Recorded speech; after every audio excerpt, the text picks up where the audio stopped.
শিৱসাগৰত সদৌ টাই আহোম ছাত্ৰ সন্থাৰ প্ৰতিবাদী কাৰ্যসূচী ৰূপায়ণ আটাচুৰ শিৱসাগৰ জিলা সমিতিৰ উদ্যোগত আৰু মহকুমা সমিতিৰ সহযোগত ভাৰতীয় পুৰাতত্ব বিভাগৰ বিৰুদ্ধে আটাচুৰ এই প্ৰতিবাদ শিৱসাগৰৰ ঐতিহাসিক সম্পদসমূহৰ সংৰক্ষণ আৰু সংবৰ্ধনৰ ক্ষেত্ৰত সম্পূৰ্ণৰূপে ব্যৰ্থ হোৱা শিৱসাগৰৰ বৰপুখুৰী পাৰস্থিত ভাৰতীয় পুৰাতত্ব বিভাগৰ কাৰ্যালয়ত তলা ওলমাই প্ৰতিবাদ সাব্যস্ত কৰে আটাচুৰ কৰ্মকৰ্তাসকলে প্ৰতিবাদী কাৰ্যসূচীত অংশগ্ৰহণ কৰা সংগঠনটোৰ অৰ্ধ শতাধিক কৰ্মীয়ে বিভিন্ন শ্লোগানেৰে পৰিৱেশ উত্তাল কৰি তোলে।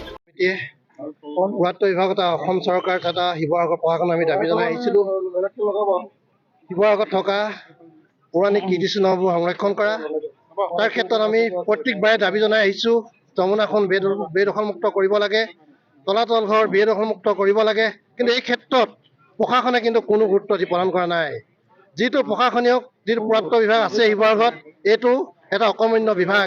ই বাৰম্বাৰ টোপনি নিদ্ৰাত সদায় আমি বাৰম্বাৰ কৰি আহিছোঁ যে যমুনাখন বেদখলমুক্ত কৰিব লাগে। তেখেতসকলে যমুনাখনৰ সংক্ৰান্তত কোনো এটা দৃঢ় পদক্ষেপ আজিলৈকে গ্ৰহণ কৰা নাই।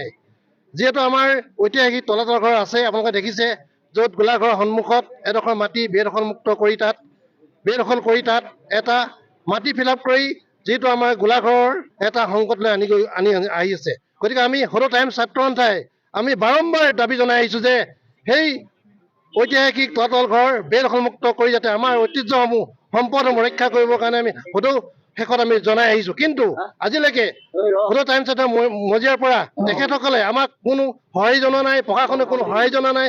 পুৰাতত্ব বিভাগ অকৰ্মণ্য বিভাগটোৱে আজিলৈকে এটা ষ্টেপ গ্ৰহণ কৰা নাই।